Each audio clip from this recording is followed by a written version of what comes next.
Welcome to packet FM வித்யா.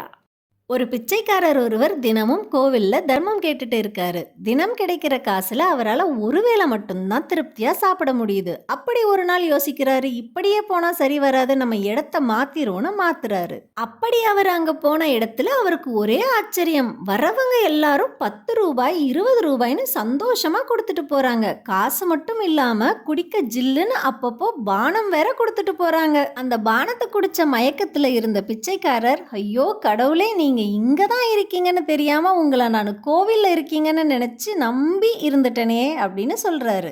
இப்படிதான் நம்மள வெகு சிலர் புனிதமான இடமாவே இருந்தாலும் அங்க காசு கிடைக்கலன்னா ஒரு மாதிரி தூற்றி பேசுவாங்க. அதுவே புனிதமில்லாத இடமாவே இருந்தாலும் அங்க காசு கிடைச்சா அந்த இடத்த போற்றி பேசுவாங்க. இந்த கதையிலிருந்து நீங்க என்ன தெரிஞ்சுக்கிட்டீங்கன்னு கமெண்ட் பண்ணுங்க. அப்படியே அந்த பிச்சைக்காரர் மாற்றி உட்காந்து அவருக்கு எங்க 10 ரூபாய் 20 ரூபாய் கிடைச்சதுன்ற இடம் தெரிஞ்சதுன்னா அதையும் கமெண்ட் பண்ணுங்க.